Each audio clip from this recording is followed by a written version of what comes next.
페이지에 있습니다.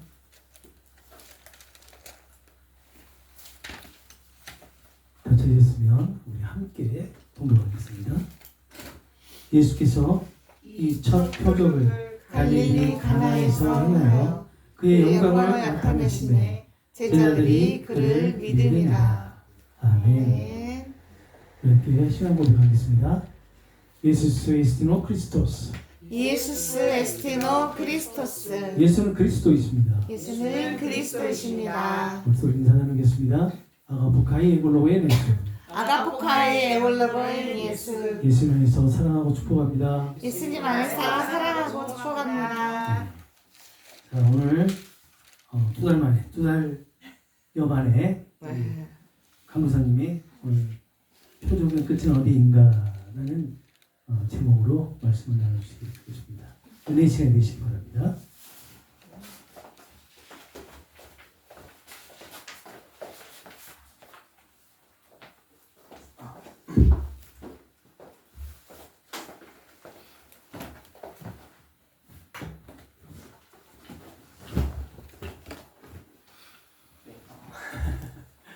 두 달 만이라 반갑고 약간 또 색다른 떨림이 듭니다.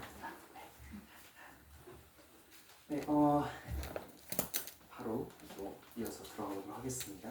우리가 작년까지 제가 선택한 부분 요한복음이었고 참 긴 시간이었습니다. 작년까지 요한복음을 프롤로그라고 하는 요한복음 1장 1절부터 18절까지 보는데도 굉장히 오랜 시간이 걸렸던 것 같습니다. 한 절 한 절 자세히 보다 보니까 또 그렇게 된 것 같은데, 이제는 조금 프롤로그를 지나서 이제 그 뒤에 이제 어떻게 이어지는지를 조금 함께 우리가 함께 나아가서 보기를 원합니다.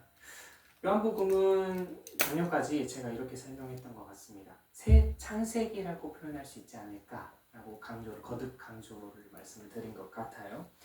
왜 요한복음은 새 창세기라고 말할 수 있느냐? 그 이유는 하나님이 창조하신 첫사람 아담이 잃어버린 생명을 요한은 이 자신의 복음서에서 둘째 아담으로 오신 예수가 이제 어떻게 회복하시는가를 풀어내려고 하기 때문입니다.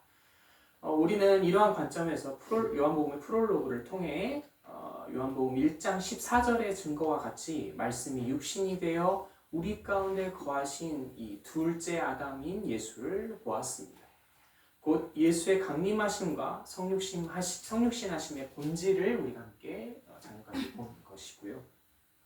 앞으로 이제 우리는 요한복음의 본문들을 이와 같은 맥락에서 새 아담으로 오신 예수의 사역이 나타내는 창세기적인 암시를 계속해서 발견할 것이고, 궁극적으로 어떻게 구원과 회복의 역사가 이루어지는가를 요한의 의도의 입장에서 또 계속해서 보도록 하겠습니다. 오늘 본문은 2장 11절을 읽었지만 사실 이게 함축적으로 좀 표현하고자 했던 거고요. 사실 18절 이후부터 2장 11절까지 딱 보려고 하는 의도여서 채택을 했습니다. 그렇다고 해서 자세히 보기에는 너무 시간이 없으니까 빠르게 간략하게 보도록 설명으로 제가 이어가도록 할게요. 요한복음은요, 일단 표를 먼저 한번 띄워줘 보실까요? 요한복음 표를 보시면서 좀 뒤에는 안 보실 수도 있는데, 한번 필요하시면 제가 나중에 한번 표를 올려드리도록 하겠습니다. 요한복음은 크게 구조상의 구분입니다. 그러니까 두 책으로 나누어지는 구조로 가지는데, 전반부는 이름이 표적의 책이라고 불려져요. 이 표적의 책은 요한복음 1장부터 12장까지이고요. 후반부는 영광의 책이라고 해서 이제 이후에 13장부터 20장까지 긋습니다. 그럼 21장은 뭐냐? 21장은 또 이제 학자들마다 이렇게 막 논쟁이 돼요. 어떻게 분류가 되는가에 따라서. 그렇지만 어떻다?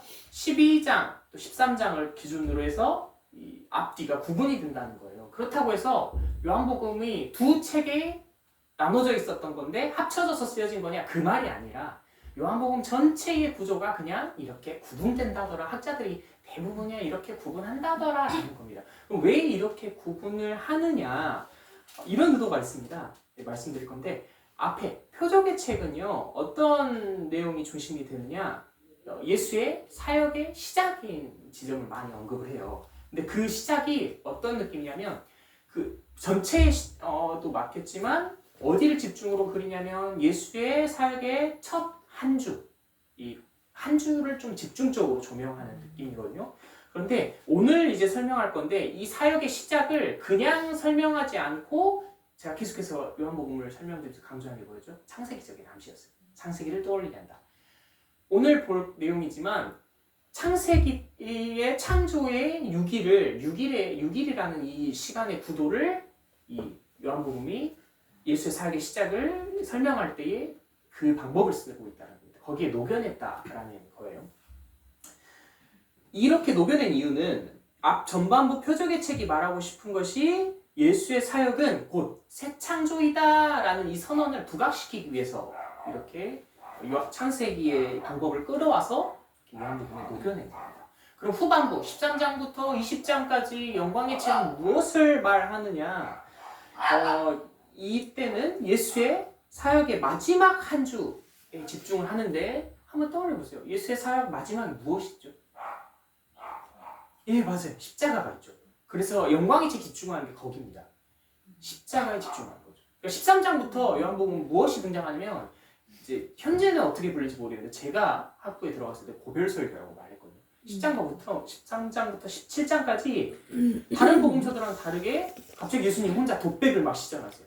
제자들에게 나가 너를 끝까지 사랑한다 그러면서 거의 한 16, 17장 가면 아버지여 제자들 부탁합니다 하면서 막 이렇게 혼자 기도하시는 독백적인 상황이 펼쳐지거든요. 그런 고별 설교가 이어지고 18장부터 쭉 20장까지 이제 갑자기 바로 십자가의 무대로 전환이 돼요. 장면이. 그러니까 저 마지막 집중하는 게 결국 주님께서 십자가를 지신다라는 이 사건의 절정을 집중하는 구도로 설명이 되거든요. 이 말은 요한복음은 이렇게 말한다는 겁니다. 예수께서 십자가를 지신다는 것은 곧 그가 영광을 받으셨다라는 것으로 설명한다는 겁니다. 이런 의도에서 그런다는 거예요. 즉 정리해보면 이 전체 큰 구조를 설명을 해본다면 요한은 의도적으로 예수의 사역 첫 한 주 그리고 마지막 한 주를 요한복음의 시작과 끝에 배치함으로써 창세기의 첫 창조인 6일의 구조와 비교하고 대조시키면서 읽도록 하였다라고 설명할 수 있습니다. 쉽게 설명드리면 앞뒤 구조가 비교 대조의 관계를 이루지만 이 요한복음 전체는 또 무엇과 그런 그 구도를 이룬다? 창세기와 함께 구도를 이룬다는 거예요. 더 쉽게 말씀드리면 요한복음을 읽는 독자로 청중들로 하여금 계속해서 창세기를 상기시키도록 하였던 겁니다. 그것을 통해 너희 앞에 오신 구원의 주이신 예수가 무엇을 행하신다? 너희 앞에 새 창조를 행하신다. 창세의 회복을 이루시는 주이시다라는 것을 강조하고 있다라는 것입니다. 주의할 점은 요한의 문헌에 나타나는 시간에 대해서 조금 설명을 드려야 될 것 같습니다. 무슨 말이냐? 요한의 문헌에 시간의 개념이 굉장히 많이 나와요. 뭐 예를 들면 하루, 날, 또는 뭐 어떤 표현이냐면 때, 뭐 요한복음계시록 가면 어떤 말이 또 나오냐면 70일에, 뭐 3년 반, 또는 뭐 천년왕국 이런 말 나오고 천년. 베드로후서에는 이런 말도 나옵니다. 주께는 하루가 천년 같으니 뭐 이런 표현이 나오는데 요한계시록에 그런 표현이 굉장히 많이 나와요. 문제는요. 요한 문헌, 요한복음뿐만이 아니라 요한서신 1, 2, 3서들, 요한계시록에 나온 공통적인 이 시간의 표현을 우리가 지금 알고 있는 문자적인 시간 또는 표면적으로 드러나는 인간의 시간으로 이해해버리면 큰일 난다는 겁니다. 우리는 시간을 어떻게 이해하죠? 크로노스예요. 1시, 2시, 3시, 5분, 10분, 15분 이런 식으로 이해를 하거든요. 그런 개념에서 이해를 하고 성경을 봐버리면 우리가 틀리고 누가 맞게 될까요? 신천지가 맞게 돼버리는 거예요. 큰일 나죠. 성경은 그렇게 말하지 않습니다. 그러니까 실제적으로요. 창세기를 암시한다고 했는데 창세기도 봐보세요. 첫째 날 빛이 있으라 하셨고 둘째 날 물이 나뉘고 궁창이 열렸다 이렇게 하는데 그러면 창조의 시간이 정확히 인간의 시간으로 규정할 수 있는 첫째 날, 둘째 날, 뭐 아침 해가 뜨고 저녁이 달이 뜨는 그 24시간의 개념으로 지어졌겠느냐? 문자적으로 그렇게 적용할 수 있겠느냐? 또는 요한계시록 그렇게 설명하는 천년왕국이 문자적으로 천년이겠느냐? 위험하죠.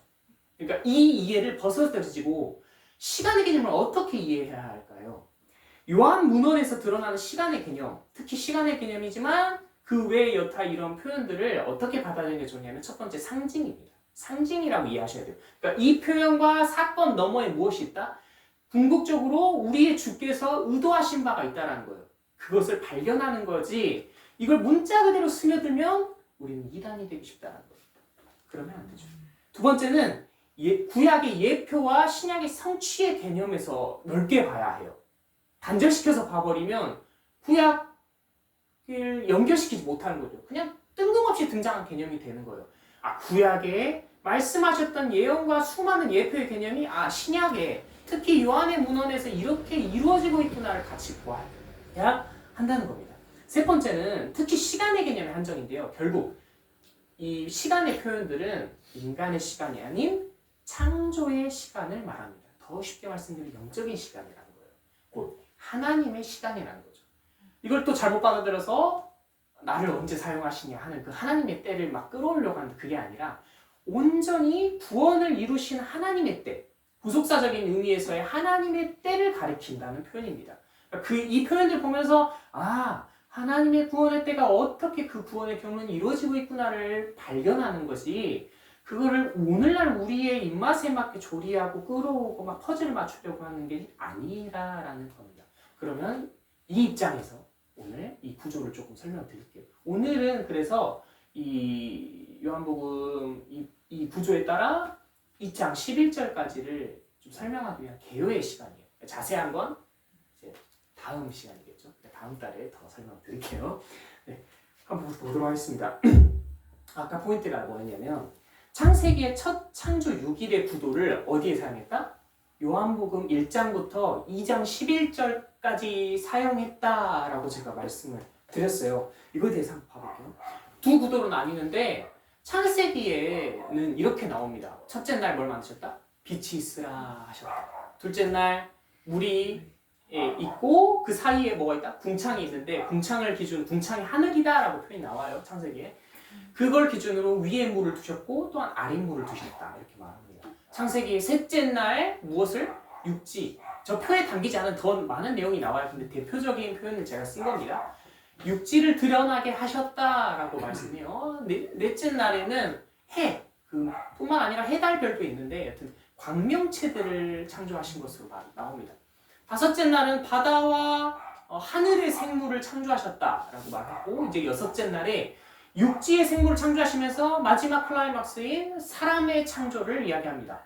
동일하게 창세기 2장으로 넘어가면 남자와 여자를 창조하시고 그 둘이 어떻게? 한 몸을 이루었다더라 라는 것으로 이 창조가 맞춰집니다. 이 구도를 어떻게? 요한은 요한복음을 설명하는 때 끌고 들어왔다라는 거예요. 어떻게 그럼 설명하느냐? 자, 첫째 날 가볼게요. 빛이 있으라라는 이 내용을 요한은 어떻게 설명하냐면요. 세상에 오시는 참 빛이 있었는데 그것이 누구다? 예수이시다라고 증거하는 것으로 사용했다는 겁니다. 이거 연결시키는 거예요. 그러니까 이 내용을 보면서 뭘 떠올리는 거예요? 청중들은 창세기에 빛이 있으라라고 말씀하신 하나님이 이제 예수를 통해서 우리가 어떻게 참 빛을 보기를 원하시는구나. 결국 다른 참빛이 있는 것이 아니라 누가? 예수가 세상에 오시는 참빛이구나 라는 것을 깨닫기 원했다는 겁니다. 요한은 그런 의도가 있었다라는 것입니다. 그러니 되짚어 보면 본질적으로 창세기에 나온 참빛, 빛이 있으라신 이 빛은 무엇을 예표하는 걸까요? 바로 신약의 그리스도를 예표한다라고도 표현할 수 있겠습니다. 그렇기 때문에 요한은 그리스도를 통하여서 빛이 성취되었다, 이 참빛이 성취되었다라고 지금 증거하고 있는 걸 수도 있겠습니다. 그러니 이렇게 표현하는 거죠. 세상에 참빛이 비추셨고 이것을 어떻게? 세상은 자기 백성은 그것을 거부했지만 영접하는 이들이 있었다는 거예요. 그래서 영접하는 이들에게는 하나님의 자녀가 되는 제가 표현으로 권속을 주셨다라고 저희가 일전에 한번 보았었죠. 그러니 결국 그 빛은 무엇입니까? 요한복음 1장 1절부터 쭉 다시 되짚어 보면 그 빛은 본질상 하나님이셨던 빛인 거예요. 선지하셨던 분인 거죠. 동시에 무엇이다? 아버지 하나님을 계시하시는 빛이셨던 거예요. 동시에 나아가 사람들에게 잃어버린 생명을 주시는 빛이신 거죠. 그게 예수 그리스도신 겁니다. 요한은 이 의도를 가지고 창세기를 끌고 들어온 겁니다. 계속 봐볼게요. 둘째 날 물과 물 가운데 궁창 하늘을 두셨고 윗물과 아랫물을 나누셨다라고 하는데 이것을 요한은 어떻게 설명하느냐? 성령으로 세례를 주시는 예수로 표현한다라는 겁니다. 예수께서 구약에 이렇게 말해요. 바울이 한번 그 표현을 쓴 적이 있는 것 같은데 구약에 홍해가 갈라지고 거기로부터 누가 나왔다? 이스라엘 백성이 나왔다는 거예요. 세례도 한번 떠올려 보세요. 물에 잠기고 물이 갈라짐으로 사람이 다시 올라와요. 그러니까 물이 갈라지고 올라온다라는 이 뉘앙스에서 요한은 예수께서 주시는 성령의 세례는 무엇이다? 참으로 물을 나누시고 그 안에서 새로운 생명을 창조하시는 이시다라고 지금 창세기를 들어서 표현하고 있다는 겁니다. 그것이 무엇이다? 예수께서 성령으로 그 가운데 세례를 주신다.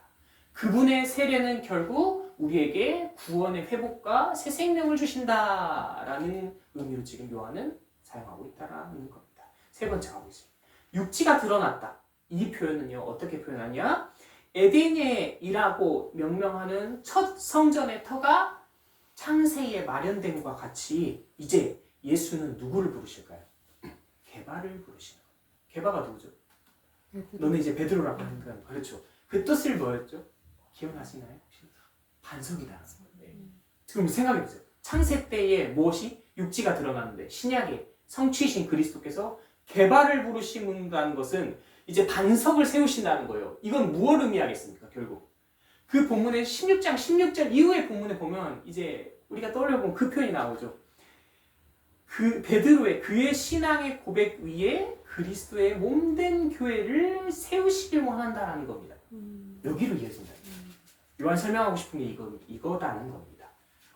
창세의 터를 세우신 그것이 이제 그리스도의 성취를 통하여 어떻게 그의 몸된 교회를 부르시고 세우신다라는 것으로 성취되고 연결되고 있다는 것을 요한은 의도한다는 겁니다. 넷째 날 이제 해가 등장합니다. 해가 창조됐습니다. 광명체들이 창조가 된 것이죠. 요한은 이것을 나다나엘을 부르시는 예수로 표현을 해요. 곧 나다나엘과 예수가 만나는 것으로 연결짓거든요. 이때에 이제 막 그 빌립과 나다나엘이 설전을 벌이다가 이제 나다나엘이 예수를 발견하고 나서 예수가 누구신가를 보고 나서 이 표현을 해요. 참으로 이스라엘 임금이십니다라고 표현을 해요. 나다나엘이 예수님을 통해서. 두 번째, 그러니까 주님은 나다나엘에게 네가 이제 앞으로 더 큰 일을 볼 거야. 그것은 뭐냐? 하늘에서 하나님의 사자들이 옛날 표현은 사닥다리라고 있었지만 하늘에서 하나님의 사자들이 오르락 내리락 하는 것, 인자 위에 오르락 내리락 하는 것을 볼 것이다 라고 나다나엘을 합니다. 그럼 이거 두 개를 연결해 보세요. 예수는 뭘 말하죠? 예수 자신이 신적인 권위를 지금 표현하시는 거예요. 나다나엘에게 자신의 신적인 권위를 가진 통치자, 곧 참 이스라엘의 임금이고 자신이 만왕의 왕이심을 드러내고 있는 것이라는 겁니다. 요한은 이것으로 연결한다는 거죠. 그러니 구약에 있는 광명체들이 단순하게 구약이 그냥 그 해달별로 표현되는 게 아니에요. 해달별, 특히 태양은 구약의 고대 근동사회에서 무엇을 표현하냐면 왕의 신적인 권위를 표현하는 데 많이 이용이 됐거든요. 그렇다는 것은 신약에 그리스도를 향하여 해 광명체를 연결짓고 있다는 것은 무엇입니까? 세상의 인간의 임금을 다 제치고 누구만이? 그리스도만이 만왕의 왕이 되신다는 거예요. 진정한 참 하나님의 통치자가 되신다는 것을 지금 요한은 의도하고 연결짓는다는 겁니다. 다섯째 날, 그런데 표를 보시면 다섯째 날이 적혀있지 않습니다. 창세기에는 나와요. 그런데 요한의 복음에서는 다섯째 날을 언급하지 않습니다. 왜일까요?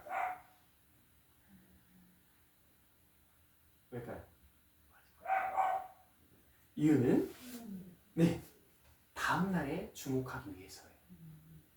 말하지 않는 건 그 다음 날을 더 띄워주기 위함인 거죠. 그럼 여섯째 날 무슨 일이 있었죠? 창세기에서 사람이 창조됐다고 제가 말씀드렸어요. 그러니까 생물의 창조도 결국 창세기에서도 생물의 창조도 또한 누구를 더 클라이막스로 보여주기 위함이냐면 뒤에 사람의 창조를 더욱더 강조시키고 부각시키는 구조로 가거든요. 요한은 이걸 착안해요.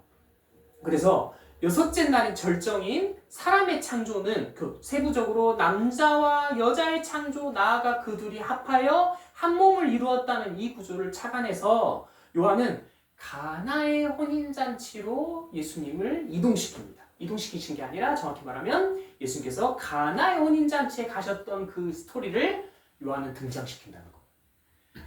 즉 요한은 창세기의 첫 창조와 예수의 사역 첫 한 주를 겹쳐서 가나의 혼인잔치에 집중시킨다는 겁니다. 지금 그런 구도로 가고 있다는 거예요. 제가 아까 좀 건너뛴 것 같은데 위에 넷째 날은 궁극적으로 어디에 성취를 이어지냐면 주님의 십자가의 자리에서 주님의 십자가 위의 명패에 유대인의 왕이다라는 것으로 참 성취가 되거든요. 이와 같이 이 마지막 클라이막스인 여섯째 날도 주님이 가나 혼인잔치에 가셨다. 그럼 그 의미가 마지막 주님이 이제 부활하시는 것으로 성취가 되고 마무리가 됩니다. 문제가 발생이 돼요. 혼인잔치에 가셨어요. 그럼 그 의미를 이제 어떤 것인가 살펴볼 건데 문제는 혼인잔치에 가셨는데 오늘 2장 11절의 위에 본문 가시면 요한복음 2장 1절부터 3절에 이 표현이 나와요. 사흘째 되던 날 갈릴리 가나에 혼례가 있어 예수의 어머니도 거기 계시고 예수와 그의 제자들도 혼례의 청함을 받았더니 포도주가 떨어진지라 예수의 어머니가 예수에게 이르되 저들에게 포도주가 없다 하니 이렇게 말합니다. 혼례에 가셨고 그 혼례에 이제 진행을 해야 되는데 가장 중요한 포도주가 떨어져 버린 상황인 거예요. 어떻게 해야 될까요? 이것을 다음에 설명하겠다는 겁니다. 네, 이건 다음에.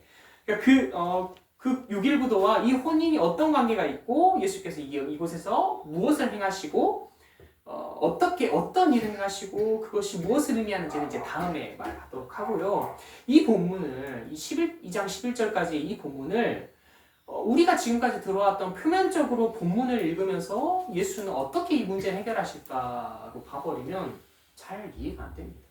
또는 이점만 집중해서 이 본문들을 읽게 되면 우리의 신앙생활이요 문제 해결의 상황에서 해결법을 발견하는 데만 급급하는 신앙생활에 빠질 수가 있어요. 그러니까 무슨 말이냐면 예수님의 기적이 나오면 그 기적이 오늘날 우리에게도 일어났으면 좋겠고 해서 이 해결법 찾는 데만 성경을 막 끌어오고 집중을 해요. 좋지 않습니다. 이 본문이 원하는 그게 아니에요.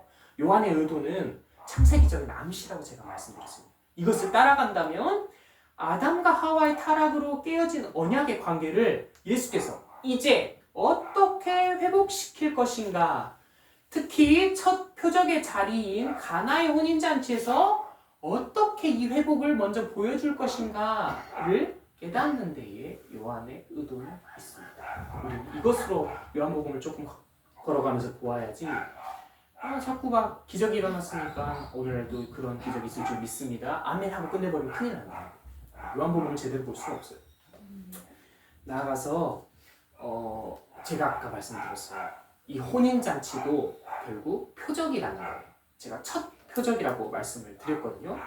2장 11절 함께 그냥 눈으로 한번 확인해 보십시오. 이렇게 말합니다. 요한복음 2장 11절에 예수께서 이 첫 표적을 갈릴리 가나에서 행하여 그의 영광을 나타내심에 제자들이 그를 믿으니라 라고 하거든요. 이때 헬라어로 아르케톤 세메이온이라고 말하는데 그냥 직역하면 이는 아니고 처음 표적들이다라는 거예요. 그런데 자 번역은 표적이에요. 제가 말씀드린 건 뭐라고 말했어요? 표적들이라고 표현인데요. 직역을 하면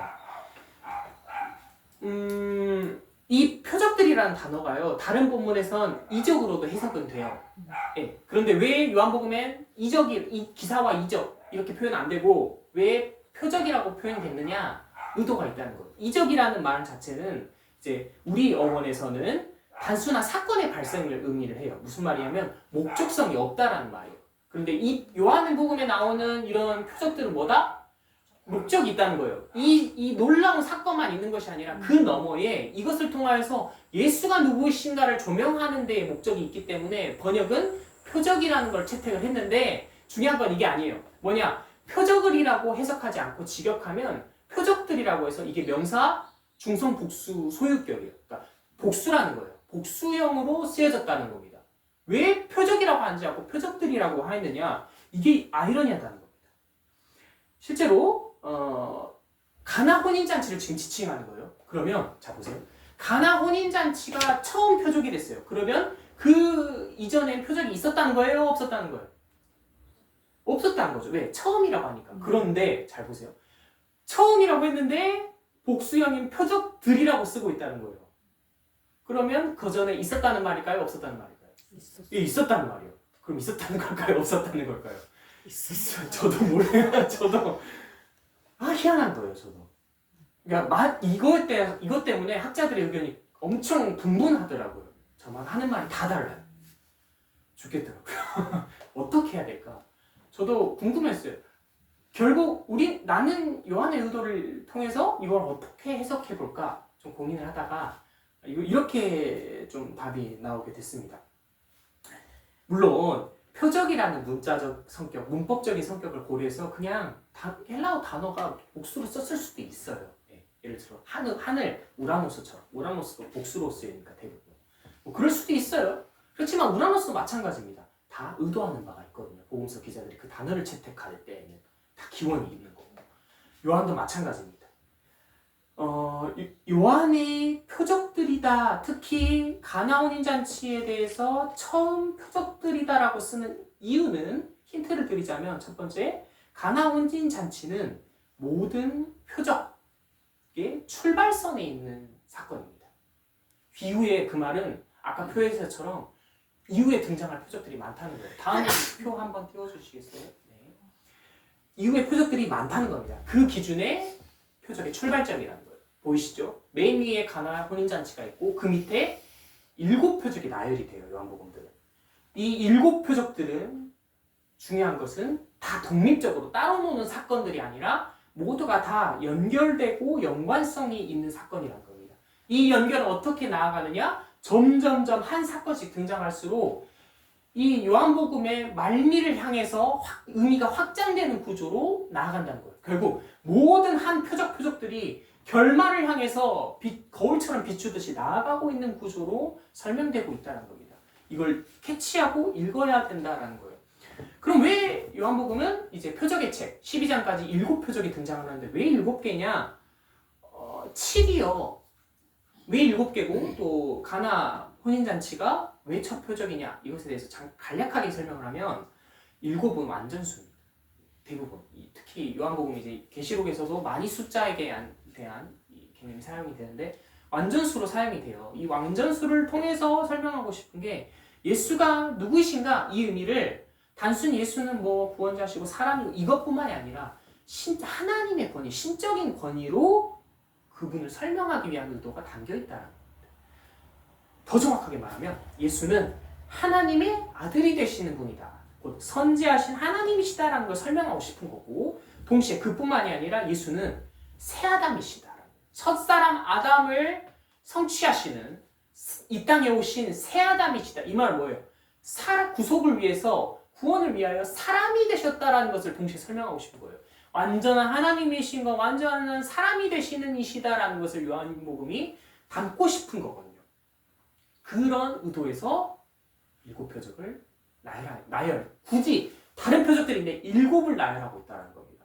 그런데 뭐 조금 더 이건 다 잔가지지만 저기 가운데에 이 오병이어 사건 이후에 예수님이 이제 그 요한복음에 따르면 이제 바다를 건너가게 하시고 혼자 기도하시다가 이제 풍랑 가운데 있는 그 배 제자들 가운데 예수님이 물위를 걸어서 나타났어요. 이걸 해면보행이라고 옛날에는 많이 말을 했는데 줄여서 이제 학자들마다 이것을 7표적 가운데 놓지 않은 학자들은 마지막 요한복음 21장에 그 예수님이 다시 제자들을 만나서 그 마태복음에 나오는 것처럼 그물이 찢어지도록 그 물고기를 깃는 것으로 그것이 7표적으로 들어간다. 그렇게 말하는 학자들도 있어요.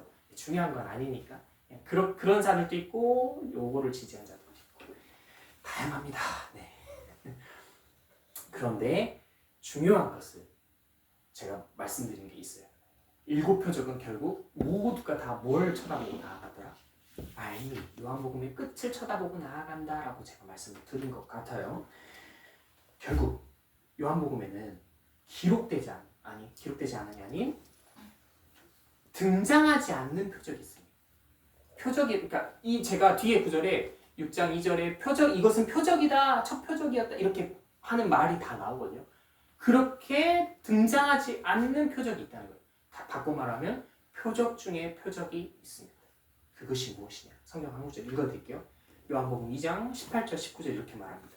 이에 유대인들이 대답하여 예수께 말하기를 내가 이런 일을 행하니 무슨 표적을 우리에게 보이겠느냐? 예수께서 대답하여 이르시되 너희가 이 성전 헐라 내가 사흘 동안 일으키리라. 하반절 21절 22절에 그러나 예수께서 성전된 자기 육체를 가리켜 말씀하신 것이라. 죽은 자 가운데서 살아나신 후에야 제자들이 이 말씀하신 것을 기억하고 성경과 예수께서 하신 말씀을 믿었더라 라는 구절이 나옵니다.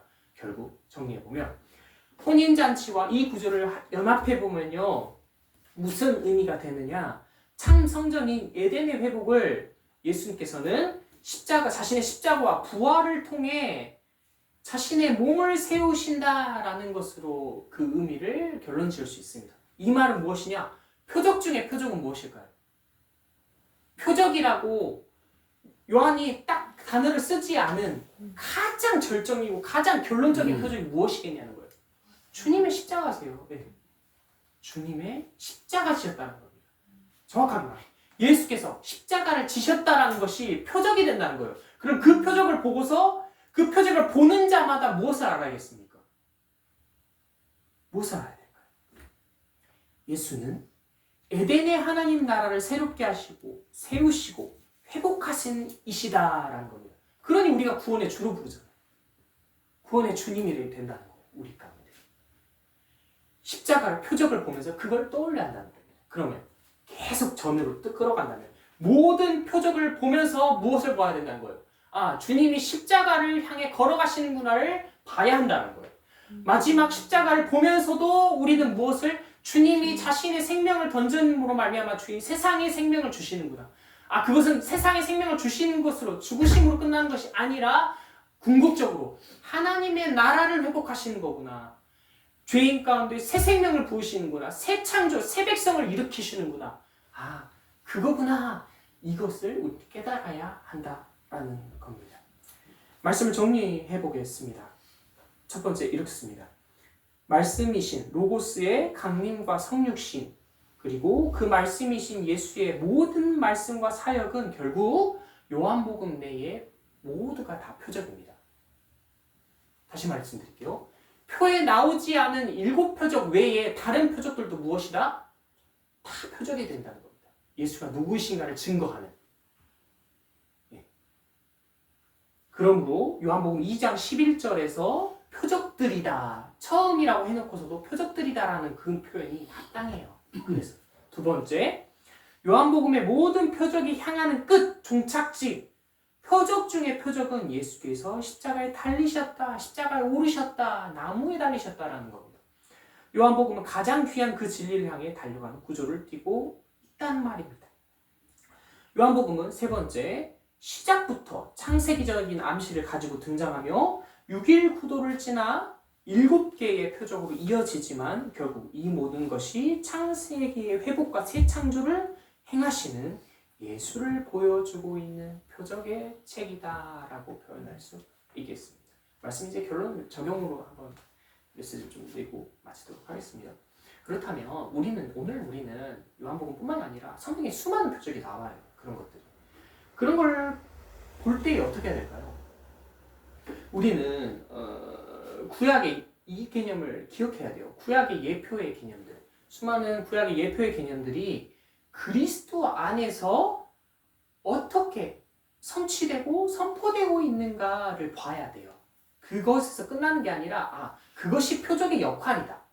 그것으로 성령이 오늘 우리 가운데 조명하신 예수가 이러한 분이시구나라는 깊은 진리를 나아가야 되는 구조거든요. 잘 생각해 보세요. 우리는 자격이 없고 무지하고 능력이 없는데도 성령이 우리에게 계속 조명하시는 거예요. 참 신기한 은혜예요. 그 표적을 깨닫는 은혜를 우리에게 부으신다는 거거든요. 우리는 그럼으로써 우리는 성령으로 하여금 예수를 믿는 믿음에 거할 수 있는 논리인 거예요. 그런데 우리는 표적을 보고서 신기한 게 이적을 땡기는 거죠. 기적을 땡겨요. 무슨 말이냐? 오늘날 특히나 이 세대들에게 표적을 이렇게 이런 제가 지금 설교했던 것처럼 설명하면 듣기 싫어요. 골머리 아파하죠. 왜냐? 직관적인 게 좋은 거는 차라리 직관이라도 좋아. 그냥 단순한 것이 좋고 본능적인 것에 충실한 세대에 표적의 논리, 표적의 이 설명 방법을 적용하면 진짜 듣기 싫어해요. 네, 골머리 아파. 뭔 소리 하는 거예요. 네. 그러니까 이 세대들, 어린애들뿐만일까요? 아니요. 이 신앙 꽤나 하셨다는 분들도 표적의 본문들만 본다면 다 어떻게 적용해요? 예를 들어서 막 포도주를 바꾸셨어요. 물을. 주님 오늘도 내게도 그러한 기적. 예수님이 말씀하신 물이 포도주 됐네. 예수님 나에게도 말씀하셔서 그렇게 기적을 일으켜 주십시오. 이 논리라는 거예요.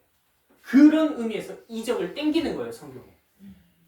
복음서에서 말씀하셨던 수많은 기적과 이적을 내게도 보이십시오. 주님 나도 아픕니다. 나도 눈먼 소경입니다. 나도 다리를 저는 자입니다. 나도 안진뱅이 같이 다리 관절염이 있습니다.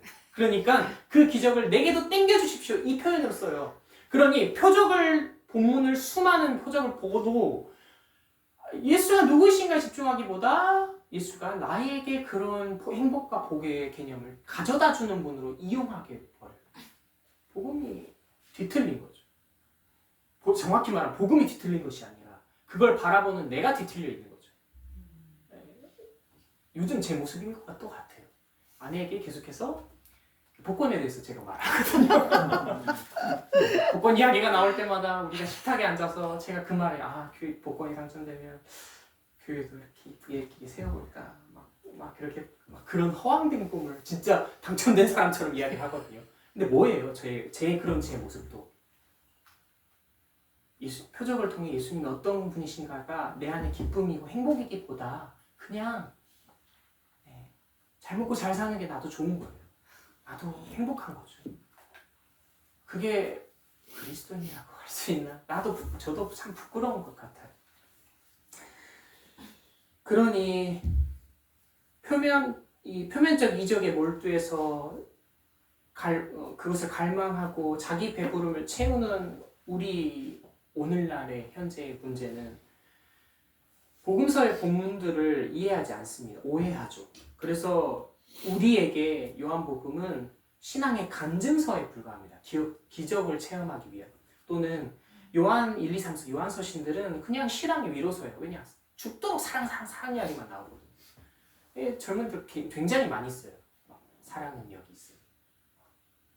하나님은 사랑이시라. 이거 막 자기 액자로 걸어놔요. 그것뿐인 거예요. 요한계시록은 뭘까요? 그런 우리에게 신비주의적인 미래 예언서죠. 미래 이런 일이 일어날 거야. 신비스럽죠. 그렇게만 보는 거예요. 그러니까 당연히 예수가 누구이신지는 우리에게 중요하지 않겠죠. 알지 원하지도 않고 관심도 없고. 그러니 예수 안에 거한다는 그 주님의 그 16장, 17장의 그 말씀은 약해요, 우리에게. 그것에 더 고민하거나 그것이 오늘날 우리에게 어떻게 잘 적용되어 볼까가 생각이 잘 안 돼요. 오히려 이거죠. 요새 무슨 무슨 프로그램이지? 그 무당들 모아놓고 흑백요리사처럼 막 경연을 시키잖아요. 떴어요. 그게 막 논란도 중심이 됐고 지금 하지만 그리스도인도 안 볼까요? 과연 볼 거라고 생각합니다. 그러니까 결국 그리스도인 사이에서도 요새 대세는 이거예요. 신이시여 나를 도우십시오. 신이시여 나를 달래주십시오. 제발. 왜? 나는 오늘날 힘든 자니까. 힘든 나를 제발 달래봐요. 하나님. 이거예요. 어떻게 그래요? 아니에요. 그 안에 예수가 없죠. 어떻게 그런 양상이 그리스도와 연관됐고 그리스도의 뜻에 합당하다고 말할 수 있겠어요? 다 무관한 겁니다. 내 중심에서 내가 편한 신앙생활을 하는 것 뿐이에요. 그러니 이런 세태 속에서 요한복음의 요한의 의도를 잘 목소리 귀 기울이면서 이 말씀 마치면서 제가 소망하는 것은 이렇습니다. 말씀이 선포하는 표적을 보고 표적을 바르게 보고 바르게 읽는 세대가 되기를 원합니다. 표적을 바르게 읽는 그런 교회가 일어났으면 좋겠고 그런 공동체들이 좀 많아졌으면 좋겠습니다. 그 말은 말씀을 바르게 전하고 바르게 읽는 사역자들, 목사님뿐만이 아니라 저 같은 강도사들, 제 후배인 전도사들이 제발 많아졌으면 좋겠습니다. 기적 가지고 장난치는 게 아니라 그리스도인들의 기쁨 또는 우리들의 슬픔이나 애통함이나 감사함의 등등의 모든 현주소가 궁극적인 표적 중의 표적인 십자가에 좀 보다 집중되어 있으면 좋겠습니다. 십자가를 통해서 그 너머이신 부활의 의미가 생생하게 오늘도 살아있는 그런 현 시대가 됐으면 조금 좋겠습니다. 마지막으로 제발 그리스도인들이 무지성으로 기적놀이에 좀 안 빠졌으면 좋겠어요. 우리도 마찬가지고 쟤도 마찬가지고 기적놀이를 그만두고 또는 샤머니즘적인 우리의 욕망 어떤 정욕을 따라서 신앙생활을 그만했으면 좋겠습니다. 말씀이 가르치고 우리를 교훈하는 대로 늘 성령이 조명하시는 뜻에 귀 기울여서 그것을 실용하고 적용하는 그런 우리가 조금 더 되기를 소원하고 소망합니다. 우리 합심 기도로 마치도록 하겠습니다. 우리 오늘 요한의 의독 창세기전 암시를 기억하면서 그리스도께서 이와 같은 의미로 우리 가운데 오셨고 오늘도 그 구원의 주님 우리 가운데 선포하시는 날을 우리 삶에서 더욱더 깊게 누리고 발견하는 원한다고 함께 기도하며 마치도록 하겠습니다. 기도하시겠습니다.